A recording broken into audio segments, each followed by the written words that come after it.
Mesdames et messieurs, nous excusons de ce retard indépendant de notre volonté. Bonsoir et bienvenue dans ce journal dont voici le sommaire. Immersion gouvernementale, le ministre de l'Information et de la Communication a fait le tour des médias dans la préfecture de Farana, à la radio rurale et partout ailleurs. Il a invité les journalistes au respect de l'éthique et de la déontologie du métier à suivre dans ce journal.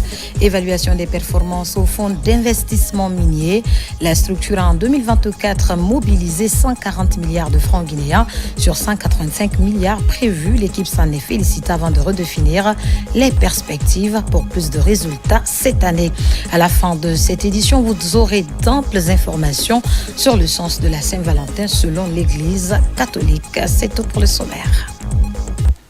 Encore une fois, bonsoir et bienvenue à tous. En immersion gouvernementale dans la Guinée profonde, l'équipe du Premier ministre Amadou Riba a procédé à l'inauguration de plusieurs centres de santé améliorés dans la préfecture de Farana. Ousmane Bangora, reportage. Un vent de renouveau souffle sur le secteur de santé. Dans l'arrière-pays, les témoignages des populations sont unanimes. L'amélioration de l'offre de santé est à la hauteur des attentes. Tout au long de l'immersion, dans les régions du sud et du centre de la Guinée, le gouvernement est félicité pour les efforts consentis dans les services de santé publique. La floraison des centres et la disponibilité des médicaments essentiels ont drastiquement fait chuter le taux de mortalité. Ici, par exemple, à Dandania et à Konkoma, la réalisation des centres de santé améliorés se passe de commentaires. L'ouverture de ce centre de santé représente bien plus qu'un bâtiment. Elle incarne notre volonté collective de garantir des soins de santé accessibles à tous. Ces centres sont des piliers fondamentaux pour le bien-être de notre communauté, offrant des services essentiels qui contribuent à améliorer la qualité de vie de chaque individu. Ils témoignent d'un investissement dans notre avenir, un avenir où chaque famille pourra bénéficier des soins appropriés et dignes. Nous savons tous que les actes parlent souvent plus fort que les paroles. C'est pourquoi nous sommes ici pour montrer par des actions concrètes la détermination de notre gouvernement à répondre aux besoins de santé de la population. La volonté présidentielle est traduite sur le terrain avec succès par le gouvernement Bahouri, à travers le ministère en charge de la santé et de l'hygiène publique, à la satisfaction des populations vulnérables. Au cours des différentes étapes de l'immersion, ponctuées d'inauguration d'infrastructures de qualité, les autorités réitèrent leur détermination à faire feu de tout bois pour maintenir les acquis en améliorant sans cesse les offres de soins. La vision de son Excellence, Monsieur le Président, chef de l'État, chef suprême des armées, général Mamadi Doumbouya. Vision qui consiste à ne laisser aucun Guinéen de côté, où qu'il se trouve sur l'étendue du territoire national dans le cadre de l'offre de soins de santé. Désormais, dans ces deux centres de santé, les populations bénéficieront des soins de qualité. Ces centres de santé sont et seront un lieu pour le bien-être de nos populations. Pour qu'ils soient efficaces, il faut l'engagement, il faut l'accompagnement des communautés. Des communautés qui s'y trouvent, ces communautés qui doivent en faire un bon usage. Il faut également l'engagement, le travail avec dévouement et professionnalisme du personnel de santé que je salue de passage et que j'encourage pour tous les efforts fournis depuis et pour ceux qui seront fournis dans l'avenir. J'appelle justement ce personnel à faire en sorte qu'il réponde aux attentes de nos populations. Dans cette dynamique d'action, le personnel de santé s'engage à améliorer ses pratiques. Des initiatives ont lieu pour satisfaire davantage les populations les plus reculées du pays. Le Premier ministre, chef de gouvernement, a partout rappelé l'exigence pour les agents publics et administrateurs d'agir dans le sens de l'intérêt et de la satisfaction des attentes des populations, conformément aux orientations stratégiques du président de la République, général Mamadi Doumbouya. Je vous le disais au sommaire, dans le cadre de l'immersion gouvernementale, le ministre de l'Information et de la Communication, Fana Souma, a fait le tour des médias dans la préfecture de Farana, à la radio rurale et partout ailleurs. Il a invité les journalistes au respect de l'éthique et de la déontologie du métier. Il a également saisi l'occasion pour écouter ces hommes de médias qui, à leur tour, ont exprimé leur inquiétude. Voyons tout cela avec Kernos Mandialo. Depuis près d'une année, les radios rurales focalisent l'attention au ministère de l'Information et de la Communication. Dans toutes les villes traversées lors de l'immersion gouvernementale, à l'instar de Farana, le ministre Fana Souma échange avec les travailleurs de ces radios de proximité qui suivent de près les changements en cours et l'impact des investissements dans le fonctionnement de leurs radios. Quand on voit aujourd'hui avec le CNRD, l'appui du président de la République, le général Mamadi Doumbouya, nous voyons que les radios rurales ont bougé. À Farana, par exemple, quand on avait besoin d'une pièce, il fallait 2 à 3 mois. Mais depuis l'arrivée du ministre, vous avez vu comment la radio rurale de Farana est équipée maintenant là, et ça travaille. Et les agents qui sont là sont vraiment dans les conditions minimales.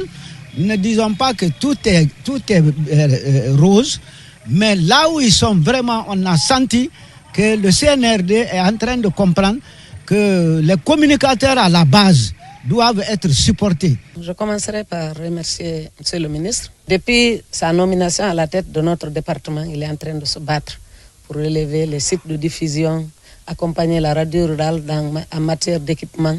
Les difficultés quand même ne finissent pas, mais les priorités que nous avons actuellement, c'est le problème d'énergie.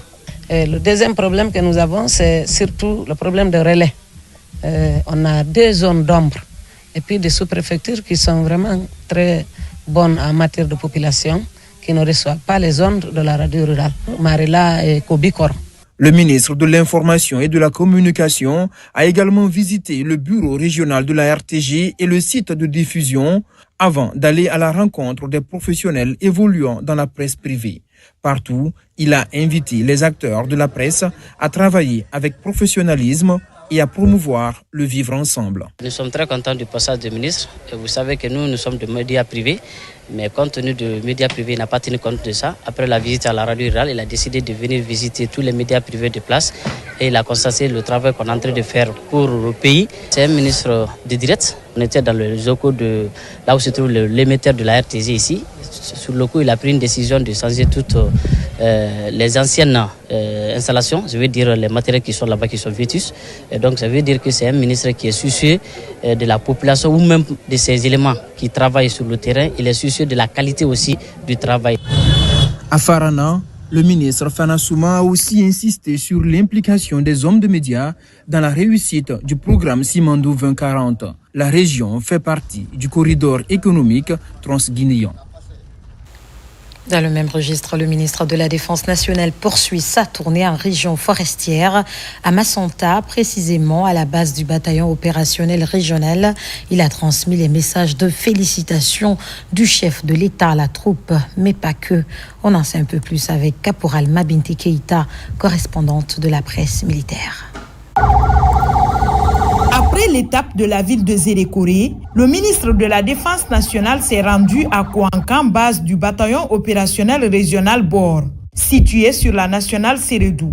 Dans ce camp en chantier, l'ambassadeur Aboubakar Sidiki Kamara s'est adressé à la troupe en présence des populations et autorités locales de Kouankan, ainsi que celles de la préfecture de Macenta. Le message porte sur les félicitations et les encouragements de la troupe par le chef suprême des armées, le général Mamadi Doumbouya. Je suis venu pour vous transmettre le message de salutation fraternelle du chef suprême des armées, le général Mamadi Doumbouya, président de la République, chef de l'État. Mais aussi vous transmettre son message de félicitations pour la discipline observée depuis le 5 septembre jusqu'à nos jours. La direction du pays, la gestion du pays, la sécurité du pays à travers sa modeste personne. Il ne peut respecter ses engagements d'assurer l'intégrité territoriale, la protection des personnes et des biens contre toute forme de menace, en tout temps, en tout lieu, en toutes circonstances, sans votre engagement personnel. Sur le terrain, le ministre de la Défense nationale a visité les infrastructures en cours de réalisation par son département. De Kouankan, le ministre de la Défense nationale est sur le site du nouveau camp du bataillon d'infanterie de Macenta à Darou. Sur ce chantier en arrêt, le ministre a ordonné la reprise immédiate du chantier. Au bataillon autonome de Guékédou, les troupes rangées pour la circonstance ont écouté avec attention l'ambassadeur Aboubakar Sidiki Kamara. Il y a 2 ans, j'étais passé ici et vous avez fait quelques promesses. Je crois que toutes les promesses sont tenues jusqu'à nos jours. Il ne reste plus que l'hôpital d'instruction des armées de Dubreka. Pour ce qui est de la perspective, il s'agit de se former, mettre l'accent sur la formation, parce que la population devient de plus en plus éclairée. Le comportement que vous adoptez vis-à-vis des citoyens est la vitrine de l'armée. Au bataillon autonome de Guékédou, plusieurs infrastructures sont en chantier, dont une place d'armes. C'est aux environs de 19h que le ministre de la Défense nationale et sa suite sont arrivés à la compagnie d'infanterie de Kissidougou. L'ambassadeur Aboubakar Sidiki Kamara a transmis le message de satisfaction du général Mamadi Doumbouya, chef suprême des armées, portant sur la discipline et l'accompagnement positif de la transition par les forces de défense et de sécurité. Retour à Farana où la ministre de la Promotion féminine rencontre les femmes de la localité. Elle veut connaître leurs priorités du moment pour des mesures d'accompagnement dans le cadre de leur autonomisation. Elle a par la même occasion sensibilisé plusieurs d'entre elles sur des sujets cruciaux de leur existence. La suite avec Ibrahima Oulé Fofana. Avec cette immersion gouvernementale, chacune des couches sociales entend y trouver son compte. C'est le cas de la gente féminine et les personnes vivant avec un handicap ici à Farana. À la Maison des Jeunes, la ministre, en compagnie de son collègue de la jeunesse, confère avec cette couche défavorisée. À ce jour, ce sont 2 secteurs où plusieurs efforts ont été consentis dans l'amélioration des conditions de vie de celles-ci. Il était important pour moi de rencontrer les femmes, de les écouter, d'écouter leurs doléances, mais surtout de rencontrer aussi celles qui ont pu bénéficier il y a 2 ans de l'accompagnement du président de la République, l'initiative d'accompagner 300 groupements féminins. Et nous avons vu que le résultat est là. Les femmes ont réussi à faire des choses. Maintenant, la suite, c'est à nous de concrétiser, de continuer dans la même dynamique lancée par M. le Président de la République. À travers un autre fonds que M. le Président de la République a toujours voulu mettre à la disposition du département en charge de l'autonomisation et de l'entrepreneuriat féminin, nous allons voir comment les accompagner et leur donner des fonds pour pouvoir démarrer une activité génératrice de revenus. La mission conjointe a également effectué une visite guidée dans les locaux du Centre d'autonomisation et d'entrepreneuriat féminin de Farana. Là, Charlotte Daffé et Kiamou Bogola Haba ont rassuré ces filles de l'accompagnement du gouvernement pour leur épanouissement. Ce qui a été vraiment intéressant, c'est de faire cette activité conjointement avec le ministre de la Jeunesse qui devait aussi rencontrer les jeunes de Farana. Donc nous avons identifié qu'il y avait vraiment un grand espace ici, bien sûr appartenant au ministère de la Jeunesse, mais pour une question de mutualisation des efforts, puisque nous sommes le même gouvernement. Nous allons voir dans quelle mesure nous allons rénover l'ancienne maison des jeunes. Nous allons faire un plan commun avec le ministère de la Jeunesse, relancer très rapidement les travaux. Charlotte Daffé a poursuivi sa série d'activités dans le secteur d'Iloya, dans la commune urbaine, à la rencontre des femmes évoluant dans l'extraction du gravier pour subvenir à leurs besoins. Là aussi, elle a instruit son inspectrice régionale de les recenser afin de trouver d'autres alternatives dans l'optique d'abandonner cette activité pénible. Nous ne changeons pas de sujet. Le ministre de l'Enseignement supérieur, en compagnie de son homologue de l'agriculture et de l'élevage, met les bouchées doubles pour relancer les travaux d'aménagement de la plaine de Fonkama, une plaine de plusieurs hectares qui devrait contribuer à l'autosuffisance alimentaire. Mais pas que. Mounir Barry nous en dit plus. C'est une immersion qui touche tous les secteurs de la vie économique et sociale dans la région qui abrite l'Institut supérieur agronomique et vétérinaire de Farana. Les potentialités agricoles sont énormes. Dans cette plaine d'expérimentation de Fonkama, par exemple, l'ambition est grande, relancer les travaux d'aménagement pour promouvoir l'autosuffisance alimentaire. Ici, plus de 180 hectares seront aménagés après les travaux d'évaluation et d'inspection sur le terrain. Ce projet donc a commencé il y a très longtemps et le département a décidé de le remettre sur la table et de le faire accélérer. Nous sommes ici pour l'évaluer. Il faut dire qu'il est en retard. Il était réservé 260 hectares depuis une quinzaine d'années que ce projet a commencé. Environ 90 hectares ont été occupés illégalement par les riverains. Et aujourd'hui, nous sommes en train de travailler pour finaliser l'aménagement des 180 hectares restants. On a pris un engagement devant le ministre pour vraiment accélérer ces travaux. On a fait tout ce qu'il faut, tout le nécessaire maintenant pour pouvoir aller en avant. Le périple des membres du gouvernement démarre à Tindo, au centre de valorisation agro-pastorale. L'aménagement de cette plaine va participer justement au développement des compétences des étudiants de l'Institut agronomique de Farana avec nos cadres du ministère de l'Agriculture et de l'Élevage et en partenariat avec les cadres de l'Institut, nous allons accompagner donc les étudiants afin qu'ils transfèrent peu à peu de façon très pratique la théorie qu'ils reçoivent donc dans les salles de classe ici dans ce champ d'expérimentation afin qu'ils soient opérationnels tout de suite lorsqu'ils sont recrutés dans le cadre d'un projet ou d'un programme. Après la plaine de Fonkama, les membres du gouvernement se retrouvent dans l'enceinte de l'université pour interagir avec les étudiants qui font des travaux pratiques dans le champ d'expérimentation. Le génie créateur des étudiants impressionne les visiteurs. Ils produisent, transforment et commercialisent des produits made in Guinée avec fierté. À Mamou, les nouveaux étudiants de l'Institut supérieur de technologie de Télico ont été officiellement installés. Ils sont au nombre de 345 cette année, toutes options confondues. Ils seront formés au métier d'ingénieur. Mamadou Paté-Baldé est notre correspondant basé sur place.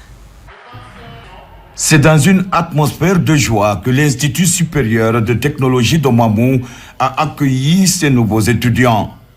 Ici, à l'IST, pour cette session 2024-2025, ils sont au total 340 étudiants guinéens à être orientés dans les filières IMP, génie informatique, énergétique, génie biomédical, technique de laboratoire et le département CFM. D'abord, j'avais opté pour faire le concours de la médecine pour malheureusement n'a pas marché. Et c'est pourquoi dès que j'ai vu le technicien de laboratoire a mis mes choix et sachant que si je choisis ces départements-là et qu'à la fin de mon cycle universitaire, je pouvais me recycler en santé pour pouvoir continuer mon rêve, c'est la raison pour laquelle j'ai opté pour ces départements. J'ai choisi le département génie informatique parce que depuis mon très jeune âge, j'ai toujours été passionné par la technologie et la manière dont elle transforme notre quotidien. Durant ces 4 années, ces nouveaux étudiants bénéficieront des formations théoriques et pratiques sanctionnées par un diplôme professionnel en ingénierie. Le règlement des études qu'on va vous donner, qui vous a été donné, doit être vraiment au chevet pour vous, chaque jour. Parce que ce qu'on va faire ici est tiré de ça. Les étudiants qui ont été admis ou bien conduits au conseil de discipline, il faut que tu saches que si tu fais ça, tu vas aller en conseil de discipline. Il y a un certain nombre de comportements qu'il faut éviter. Et donc je finirai par ça. Et vous invitez donc à vous mettre au travail. Ces étudiants ont réussi à décrocher avec succès leur baccalauréat en série sciences mathématiques et expérimentales et être orientés dans cet institut par le ministère de l'Enseignement supérieur, de la Recherche scientifique et de l'Innovation.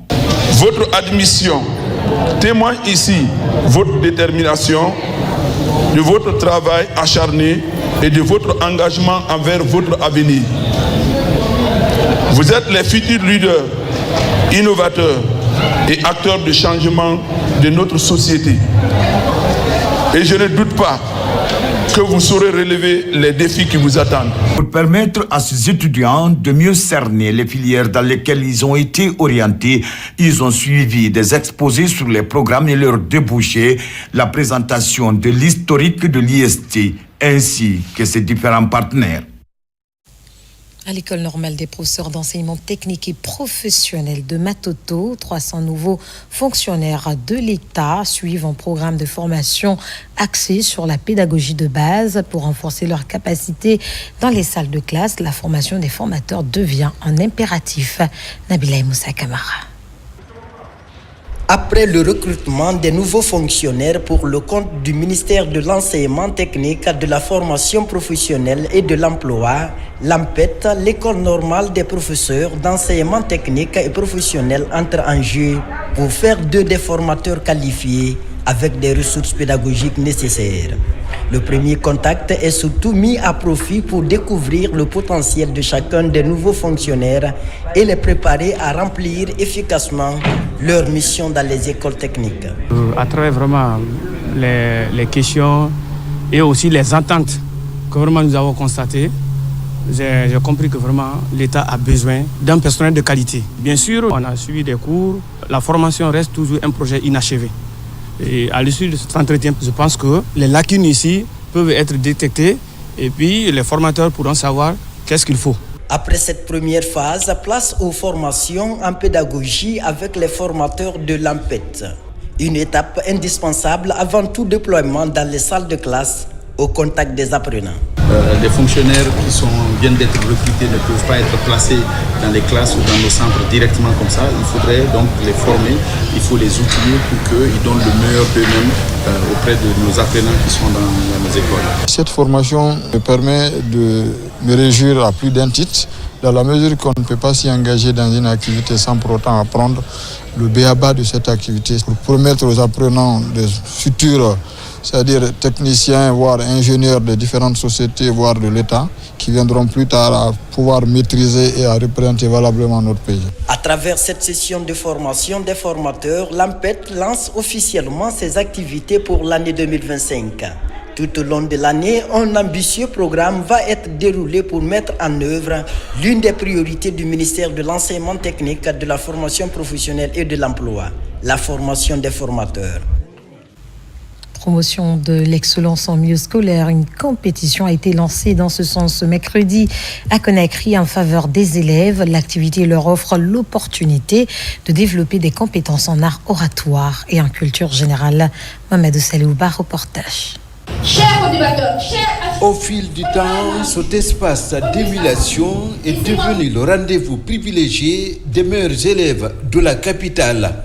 Dénommé School Challenge, cet événement porté par l'université Nongo Conakry offre l'opportunité aux participants de développer des compétences en art oratoire, en culture générale, mais aussi en création artistique. Il s'agit d'un cadre unique d'expression intellectuelle et culturelle. Un espace de dépassement de soi où les jeunes talents de Conakry et d'ailleurs ont l'occasion de se mesurer, de partager leurs connaissances et de développer des compétences essentielles. Cette troisième édition de ce rendez-vous de promotion de l'excellence en milieu scolaire est axée sur l'emploi jeune. Elle se veut une plateforme d'expression des talents et d'éveil de l'esprit critique sur des problématiques sociales. Cet événement met avant tout les jeunes talents guinéens, les préparant à devenir des futurs leaders du pays, en les aidant à garantir et à grandir leurs capacités et aptitudes en communication, en esprit d'équipe, mais aussi à une réflexion critique sur certains sujets. Sachez que ce travail sera accompagné aussi par le ministère du tutelle. Nous disons grand merci aux initiateurs, nous disons grand merci à tous les acteurs. Venus de plusieurs établissements scolaires, ces élèves vont rivaliser pendant plusieurs jours. Une occasion de développer le leadership chez les jeunes, la créativité et l'innovation. Les meilleurs vont répartir avec des prix. Deuxième grand titre de cette édition à Conakry s'est tenu le conseil d'administration du Fonds d'investissement minier de Guinée, une étape cruciale pour assurer la gestion efficace des ressources minières du pays. La structure a en 2024 mobilisé 140 milliards de francs guinéens sur 185 milliards prévus. L'équipe s'en est félicitée avant de définir les perspectives pour plus de résultats dans le financement des activités cette année. Saint-Martin Fancinadono, Kandesila. Le Fonds d'investissement minier est un outil essentiel du ministère des Mines et de la Géologie qui joue un rôle central dans le développement économique du pays en soutenant des projets miniers durables et responsables, profitables aux populations guinéennes. Cet élan, les membres du conseil d'administration de cette structure publique comptent le pérenniser. En ce début de l'année 2025, ils se retrouvent pour évaluer les performances des projets, les résultats obtenus et le budget de l'exercice 2024, identifier et évaluer les risques associés aux investissements, facilitant la mise en place de stratégies coordonnées à travers l'approbation et l'accomplissement du plan d'action opérationnel du ministère des Mines et de la Géologie pour 2025. Donc nous avons discuté de ce budget qui se chiffre à 183 milliards pour 2024 et pour 2025 il y a eu une augmentation de crédit. 2024 la réalisation avait été de 143 milliards parce qu'il y a quand même quelques retards dans les décaissements. Mais l'ensemble des actions inscrites au budget 2024 ont été exécutées et il y a de nouvelles actions pour 2025, notamment en tenant compte de la nouvelle vision exprimée par le gouvernement et de l'orientation donnée par le ministre des Mines et de la Géologie. En réunissant régulièrement les membres du conseil d'administration, la direction générale du Fonds d'investissement minier traduit son engagement à promouvoir la transparence et la responsabilité, renforçant ainsi la confiance des investisseurs et des citoyens. Le Fonds d'investissement minier a été très performant en 2024 parce que nous avons constaté que malgré les difficultés du moment, ils ont pu réaliser le budget de 2024 à plus de 80% parce que quand je vois la ligne fonctionnement, tout a été exécuté, la ligne investissement, il y a eu l'essentiel des actions ont été financées. Je félicite la direction générale pour cette performance. Pendant cette rencontre, le nouveau directeur général adjoint du Fonds d'investissement minier, Bangali Touré, a été présenté au Conseil. Pour les membres, les prochaines étapes consisteront à mettre en œuvre les recommandations formulées et à suivre de près l'impact des projets sur les communautés locales, garantissant ainsi que les richesses du sol profitent à tous les Guinéens. Dans l'actualité, encore un atelier réunit l'ensemble des acteurs de la chaîne logistique des chargeurs. L'objectif est d'identifier les problèmes du secteur pour apporter des solutions idoines. Abraham Christophe Conté, Mohamed Aïcha Silla. La direction générale du Conseil guinéen des chargeurs est dans la logique d'exécuter un des segments de la feuille de route du ministère des Transports. La mission est de créer un cadre de concertation entre le Conseil et les acteurs de la chaîne logistique de transport. Au cours de cette rencontre, il est question d'identifier les difficultés auxquelles les opérateurs économiques sont confrontés, mais aussi trouver des solutions idoines à ces problèmes. L'idée, c'est de se mettre à table, d'identifier secteur par secteur, parce que le transport est un grand secteur, donc des problèmes auxquels nous sommes confrontés. Vu que nous sommes avec la Chambre de commerce, l'un des partenaires en tout cas privilégiés avec les transporteurs, opérateurs économiques et tout, c'est de voir avec eux, de s'asseoir, de discuter, d'identifier et de sortir un document qui sera adressé donc à nos autorités. Cette rencontre devrait permettre aux acteurs d'œuvrer pour la facilitation du commerce et la suppression des obstacles qui entravent la fluidité des opérations de la chaîne logistique et le transport. Il faut que les gens comprennent la vision, la vocation d'un conseil de chargeurs. Lorsque vous évoluez dans la sous-région, à l'international, vous réalisez la valeur, l'implication du conseil de chargeurs dans un pays pour sa contribution dans le développement économique. Je félicite la direction du Conseil guinéen des chargeurs pour cette initiative qui traduit parfaitement la vision du gouvernement du CNRD en matière d'assistance aux chargeurs et à la promotion du commerce extérieur de la République de Guinée. Au terme de la rencontre, plusieurs recommandations sont formulées, notamment l'amélioration des infrastructures routières, la simplification des formalités administratives et la promotion du transport multimodal. Au tribunal de première instance de Cancan, le respect des textes de loi reste prioritaire. Pour renforcer cette dynamique, les acteurs de la chaîne sont outillés entre parquets d'instance et officiers de police judiciaire. La relation sera fermée davantage pour redynamiser la mission de sécurité urbaine. Diamant Kabaye a pris part, voici son compte rendu. Au tribunal de première instance de Cancan, l'heure est au rendez-vous des acteurs de la chaîne pénale. Dans la salle d'audience, un débat est ouvert pour renforcer la collaboration entre le parquet d'instance et les officiers de police judiciaire. Ce moment de rappel des textes de loi évoque le contenu des décisions d'habilitation pour le respect des actions de poursuite sur la voie légale. Il est à préciser que l'officier de police judiciaire sur le plan judiciaire, n'a de compte à rendre qu'au directeur d'enquête.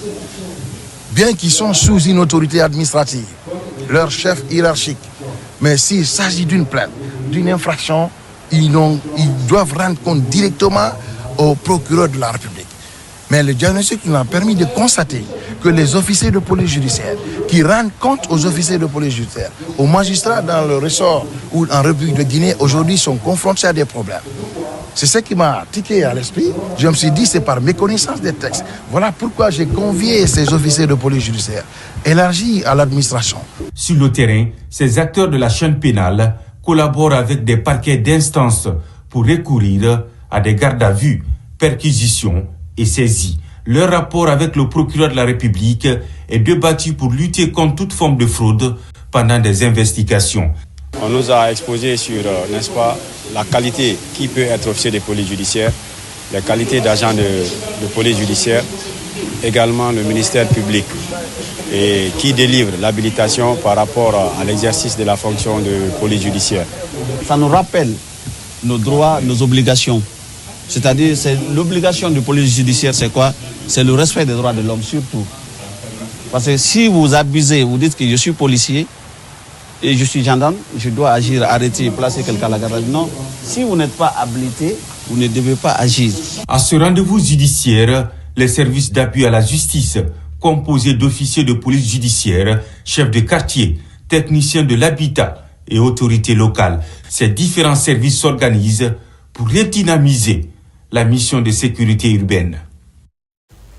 L'actualité, c'est aussi ce comité de pilotage de 2 projets de promotion rurale financés par le gouvernement et la Banque africaine de développement à hauteur de 36 millions de dollars pour la transformation de l'agriculture et l'accompagnement de jeunes entrepreneurs. L'idée est de redéfinir l'agenda pour mieux répondre aux attentes des acteurs du développement rural. Fodé Camara est notre spécialiste en la matière. Voici son reportage. Sur les rives du Rio Pongo, les représentants du ministère de l'Agriculture et les membres de l'unité de gestion du projet d'appui à la transformation de l'agriculture en Guinée et l'entrepreneuriat agricole des jeunes et le projet de production alimentaire d'urgence font d'une pierre 2 coups. Ils examinent les rapports d'activité de 2024 et passent à revue les programmes de travail et de budget annuel de l'année 2025 de ces 2 projets financés par la Banque africaine de développement. Le comité de pilotage est un exercice qui, pour moi, entre un peu dans le cadre de la redevabilité. Un projet, lorsque il est ficelé, ce sont des moyens colossaux qui sont dégagés par l'État pour la mise en œuvre de l'ensemble des activités de ce projet.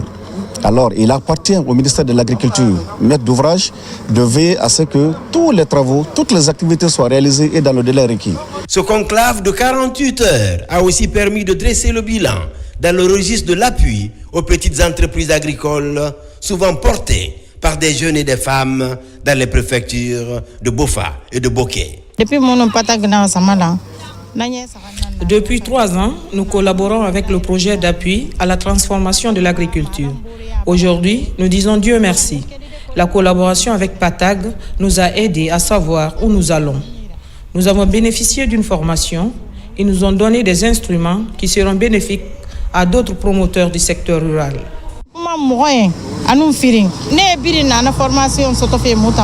Au terme de 48 heures de comité de pilotage de ces 2 projets, des recommandations ont été formulées afin d'accélérer la mise en œuvre du projet d'appui à la transformation de l'agriculture en Guinée et l'entrepreneuriat agricole des jeunes et le projet de production alimentaire d'urgence. 2 projets financés par la Banque africaine de développement à hauteur de 36 millions de dollars. Récemment, à Djobrika, une rencontre a mobilisé toutes les couches sociales de la localité. Il s'agissait de mettre en place l'antenne préfectorale de la Fédération des jeunes leaders de Guinée. L'Institut supérieur des arts Morikante a servi de cadre pour abriter la rencontre. Les détails avec Aboubakar Diaby et Lansana Marissila. C'est un conclave qui rassemble ici à l'Institut supérieur des arts Morikante de Djobrika toutes les couches sociales de la localité.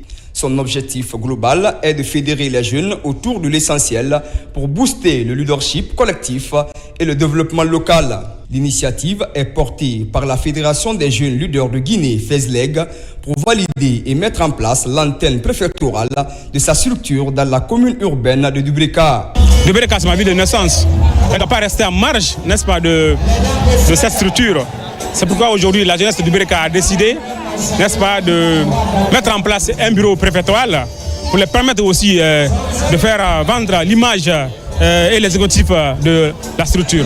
L'installation de cette structure préfectorale constitue une aubaine pour impliquer profondément les jeunes dans le processus de paix et de quiétude sociale en Guinée. Ainsi, les énergies sont consenties pour intensifier les actions citoyennes au bénéfice des populations. Partout dans le monde, quand vous voulez développer un pays, il faut se baser forcément sur la jeunesse et sur les femmes. Donc la structure FESLEG est à la disposition du gouvernement, surtout à leur président Mamadi Doumbouya, pour le développement de notre communauté, précisément de Djobrika. Ces membres qui viennent d'être installés ambitionnent de mettre l'intérêt public au cœur de leur action. Un engagement de responsabilité pour relever les défis importants liés à la promotion et à la gestion des affaires locales et l'entrepreneuriat jeune. Nous nous battons pour la formation des jeunes. Nous faisons en sorte que les capacités soient renforcées en technique de montage de projets, en leadership, en promotion de la paix, le vivre ensemble, la quiétude sociale, mais aussi la défense, n'est-ce pas, des droits de l'homme. Créée en 2024, cette structure fêtière de jeunesse continue de s'implanter dans plusieurs localités du pays en jouant un rôle prépondérant en faveur de la formation des jeunes à l'esprit patriotique et à l'entrepreneuriat. Lancement d'une nouvelle plateforme à Kindia. Elle est dénommée Ivosta et se veut comme outil de promotion du développement durable. Ses premières activités ont démarré cette semaine dans la cité des agrumes. Falilou Diallo, Fanalabaya Kamara. Le concept est nouveau, il est dénommé Ivosta, agence intégrée de compétences, formation et au bénévolat. Pour cette première phase de mise en œuvre de ces activités, le choix est porté sur la préfecture de Kindia. La première action, c'est la protection de l'environnement. C'est très important. C'est le château d'eau de l'Afrique et machin. Et puis, on a un très beau pays. Ça, c'est un. Il y a l'éducation civique aussi. Et le troisième aspect aussi, la culture permet de lier les individus et les communautés et puis les ethnies. J'ai un message, c'est-à-dire qu'on entretienne l'environnement parce que la santé commence par l'environnement. Donc c'est ce que je veux reproduire à Kindia d'abord et puis dans toute la Guinée. Des projets et programmes seront initiés pour renforcer la croisade contre le réchauffement climatique dans cette préfecture qui abrite de nombreuses têtes de source. Tout comme des activités génératrices de revenus pour la jeunesse de Kindia seront organisées. Dans ces activités, l'ONG Ivosta va se baser beaucoup sur l'environnement parce que l'ONG Ivosta a pour objectif de contribuer à un environnement sain, mais aussi de contribuer à la formation des enfants, à la formation des personnes vulnérables aussi, afin que chaque citoyen puisse avoir une éducation, mais aussi chaque citoyen dans son milieu puisse être dans un environnement sain, propre et propice dans la vie communautaire. À travers cet engagement, Ivosta Guinée compte étendre ses activités à Kindia, mais aussi dans la zone spéciale de Conakry. Dans un autre registre, les femmes de la commune rurale de Kamsar se sont fortement mobilisées pour exprimer leur soutien aux actions de développement du CNRD. Elles ont, durant la rencontre, loué la détermination du chef de l'État à bâtir une nation forte, une Guinée unie, un peuple solidaire. N'est-ce pas, Younoussa Tawel Kamara? À travers cette mobilisation, les femmes de la commune rurale de Kamsar expriment leur soutien au président de la République, le général Mamadi Doumbouya. Réunies au sein du conseil communal des femmes de Kamsar, ces braves dames se réjouissent des nombreux projets de développement socio-économique réalisés ces dernières années dans cette cité industrielle sous l'ère du CNRD.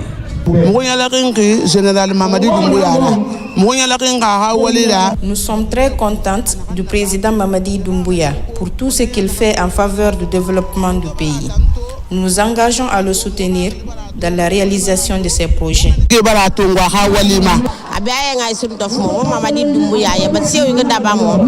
Le président Mamadi Doumbouya est une chance pour le pays. Nous allons l'accompagner dans son programme de refondation de l'État. L'occasion est mise à profit par le président de la délégation spéciale de la commune rurale de Kamsar et le préfet de Boké pour remercier ces femmes avant de les inviter à prôner l'unité, la paix et la cohésion sociale pour le vivre ensemble. Nous sommes tous à Bagata ici dans son esprit, l'esprit de refondation, la rectification institutionnelle. Nous sommes tous dans cet esprit-là. C'est ce qui fait qu'aujourd'hui, nous sommes en train de magnifier ce pouvoir à Bagata ici. Tout le monde est derrière Monsieur le Président, général d'armée Mamadi Doumbouya. Parce qu'en 3 ans, il a accompli l'impossible. Ça, c'est au vu de tout le monde. Le seul message, c'est d'être unis. Quelques troupes artistiques du Bagataï, esquissant des pas de danse du tiroir, étaient également présentes à cette manifestation de reconnaissance aux bienfaits du président de la République, le général Mamadi Doumbouya. Le mouvement Saran Chérif, dirigé par Hadja Djaba Doumbouya, a été chaleureusement accueilli par les populations de Sougueta, région de Kindia. Une occasion pour les sages et autorités de réaffirmer leur soutien aux actions de développement du CNRD. Kerfala Presse Camara, compte rendu. Dans sa dynamique de mobilisation et de soutien au président de la République, le général d'armée Mamadi Doumbouya, la coordinatrice nationale du Mozakod, Hadja Djaba Doumbouya et son équipe poursuivent leurs actions sur le terrain. Cette fois, c'est la sous-préfecture de Sougueta dans la région de Kindia qui a accueilli la délégation du mouvement. Nous sommes très contents. C'est pourquoi, dès le premier jour, nous on a même fait une réunion. On a invité tous les districts, tous les secteurs. On a même composé notre bureau. Vraiment, Sougueta est à 100% pour le général Mamadi Doumbouya. Depuis hier, quand je fus informé de l'arrivée de Mozakod à Sougueta, j'ai invité tous mes districts parce que toute la population est curieuse, toute la population est prête à accompagner les pas du général Mamadi Doumbouya. Donc, leur arrivée vraiment a été saluée par notre population. C'est pour cela que j'ai mobilisé toute la population aujourd'hui matin à la sous-préfecture. Face à l'enthousiasme et à la mobilisation des populations de Sougueta, Bakari Fofana, président du mouvement, a exprimé sa gratitude et félicité les autorités locales pour leur engagement indéfectible. Je vais vous dire aujourd'hui, si tu prends Mozakot, notre fief, notre passion, c'est la région de Kindia, sans vous mentir. On ne peut pas rester Conakry, Kindia, sans élargir l'objectif fondamental de Mozakot pour la défense des acquis de la République engagé par le chef de l'État, le président Mamadi Doumbouya. Déterminée à étendre son message de soutien et de continuité, la coordinatrice nationale du Mozakot ne compte pas s'arrêter à Kindia. L'équipe met désormais le cap sur la Haute-Guinée et la Guinée forestière avec le même objectif. Dans la sous-préfecture de Wankifon, préfecture de Koya, les actions posées par le CNRD sont appréciées par les populations, en particulier les femmes, pour remercier les autorités de la transition. Une cérémonie a été organisée en ligne de mer, les autorités locales, sages et autres citoyens. Manguedantumasuma, Marwan Kamara. Depuis l'avènement du CNRD au pouvoir, certaines localités de Koya continuent de bénéficier d'infrastructures sociales de base. C'est le cas de la réalisation de ce nouveau siège de l'Institut national de la santé publique à Kakulimaya, la construction du pont de Togiron ainsi que plusieurs autres réalisations sont annoncées. En guise de reconnaissance à l'endroit des autorités, à travers cette manifestation, les femmes de Wankifon expriment tout leur soutien aux idéaux du CNRD. Vous avez eu la foule qui est à Wankifon aujourd'hui. Tout le monde est venu pour soutenir le président Mamadi Doumbouya. C'est lui seulement qui paie pour le pays, là, pas d'autres. Il a la solution pour la Guinée. C'est de remercier les femmes, remercier la population et encourager la population, demander à la population de Wankifon de se lever pour soutenir le général Mamadi Doumbouya. Et demander à tout le monde, la jeunesse, les femmes, les 45 000 personnes qui habitent Wankifon, c'est de les demander tous de soutenir le général Mamadi Doumbouya. Aujourd'hui, la vision de refondation de l'État se concrétise de plus en plus par les actions de développement enclenchées à travers le pays, ce qui nécessite le soutien de toutes les couches sociales. Vous avez vu tous les travaux qui sont engagés depuis le 5 septembre 2021. Vous avez vu les travaux, l'urbanisme, les infrastructures, l'habitat, les routes, la santé. C'est un ouf de soulagement. Les jeunes et les femmes sont au cœur des préoccupations du gouvernement de la transition. L'autonomisation des femmes reste une politique phare pour transformer le pays selon la vision du programme Simandou 2040. Et puis cet autre incendie qui vient de ravager une bonne partie du quartier d'Abondi-Bafon, un lieu très connu et fréquenté à cause des meubles de qualité souvent exposés. Pour éviter le pire, les citoyens se sont donné les mains pour maîtriser le feu. Les pertes restent considérables malgré cette action. Kerno Maroufpa nous relate les faits suivants. Voici ce qui reste des ateliers de meubles ici à Dabondi. C'est un feu qui s'est déclaré au petit matin du mercredi 12 février 2025. Avec l'ampleur des flammes, plusieurs meubles déjà confectionnés ont été emportés par le feu.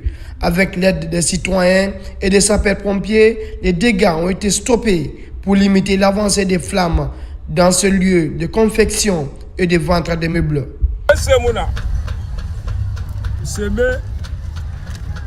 Il n'y a absolument rien ici maintenant. C'est notre stock qui est parti en fumée. Moi, personnellement, j'ai perdu plus de 20 lits qui étaient prêts à être livrés. Nous appelons à l'aide. Au lendemain de cet incendie, les victimes sont sur le site pour constater les dégâts. Sur cette surface aujourd'hui vide, 80 ateliers de menuiserie fonctionnaient en plein temps. Parce que les gens ici, là, il va trouver une seule lit avec un menuisier. Bon, hier, ça, il a parti. Et puis l'atelier aussi, c'est parti. Comme un lit va rester à Capital.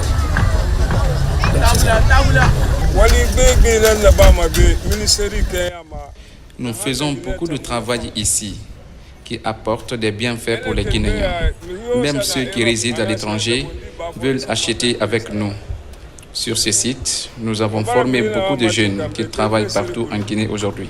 Depuis le passage de cet incendie, les activités tournent au ralenti dans cette partie réputée pour la vente des meubles dans la capitale Conakry.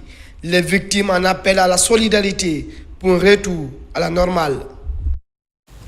Par ailleurs, la Fondation Solidarité Féminine vient d'organiser un dîner gala à Conakry. L'objectif est de procéder à un levée de fonds pour faire face aux besoins des nécessiteux dans le cadre des VBG. La construction d'un centre d'accueil à Zérékoré est prévue. Robert Siditol.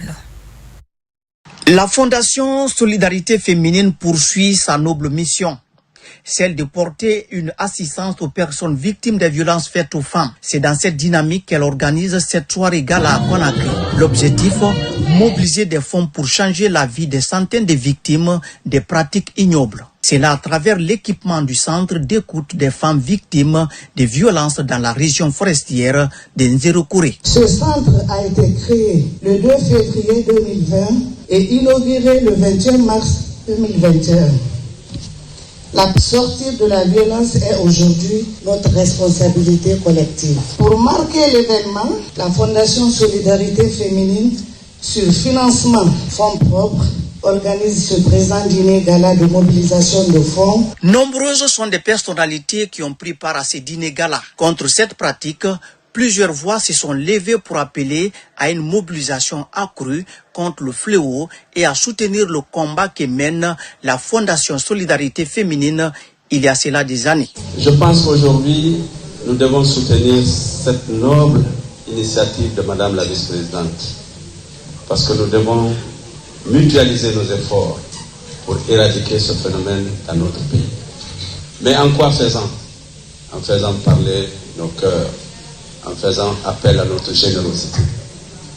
Nous sommes ici présents pour accompagner les efforts de la Fondation Solidarité Féminine dans le cadre de la lutte contre les violences basées sur le genre, surtout l'initiative qui consiste à équiper le centre d'écoute, d'orientation et de formation et d'alphabétisation de Nzéroukouré. Pour joindre l'acte à la parole, plusieurs invités ont réagi en contribuant chacun à sa manière pour soutenir l'initiative, histoire de permettre à la Fondation Solidarité Féminine de mener efficacement ses actions sur toute l'étendue du territoire national et de répondre aux besoins qui se font de plus en plus sentir dans la région de Nzéroukouré. Le 14 février, jour dédié à l'amour et à l'amitié dans le monde. Pour l'Église, c'est plutôt un jour qui fait référence à deux actions majeures. Valentin comme homme de foi chrétienne et Valentin comme celui qui unissait des couples militaires. Marie-Angélique Bangora. Valentin, un prêtre d'origine italienne, est celui que le monde commémore chaque 14 février.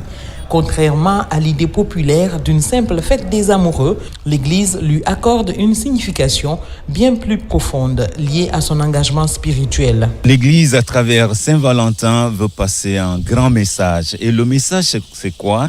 Alors, c'est surtout pour la première raison pour laquelle Saint-Valentin a été exécuté. Et cette raison, c'est l'audace de sa foi en Jésus et de ses valeurs, la conviction de sauvegarder ses valeurs chrétiennes évangéliques. Saint-Valentin a été exécuté à cause de sa foi. Et donc pour l'Église, c'est un modèle dans la foi. Et modèle dans la foi parce qu'il a accepté de vivre cette foi et il a accepté de mourir, de verser son sang pour cette foi.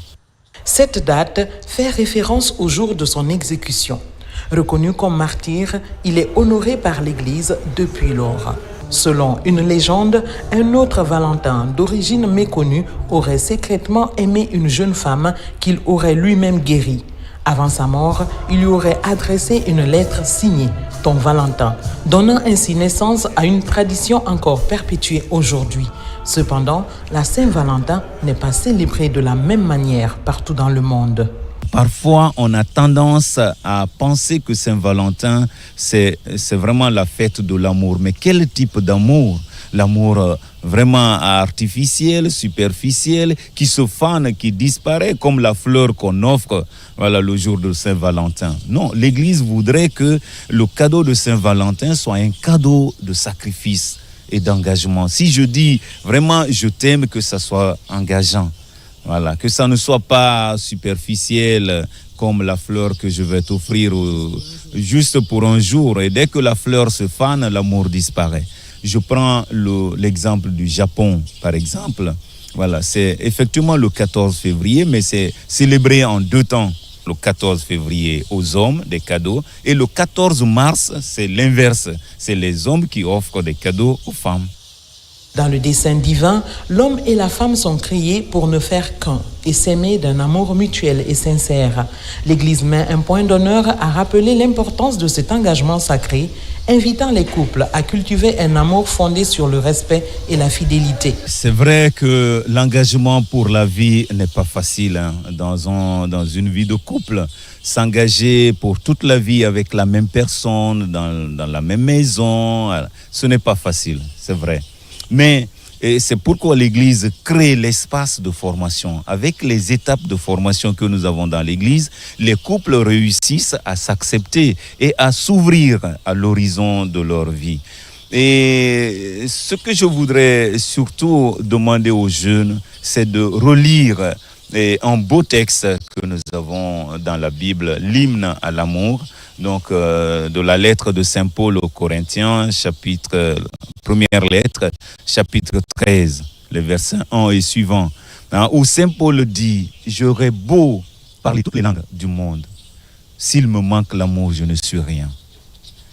Je vais avoir toutes les connaissances de la terre, s'il me manque l'amour, je ne suis rien. » Voilà.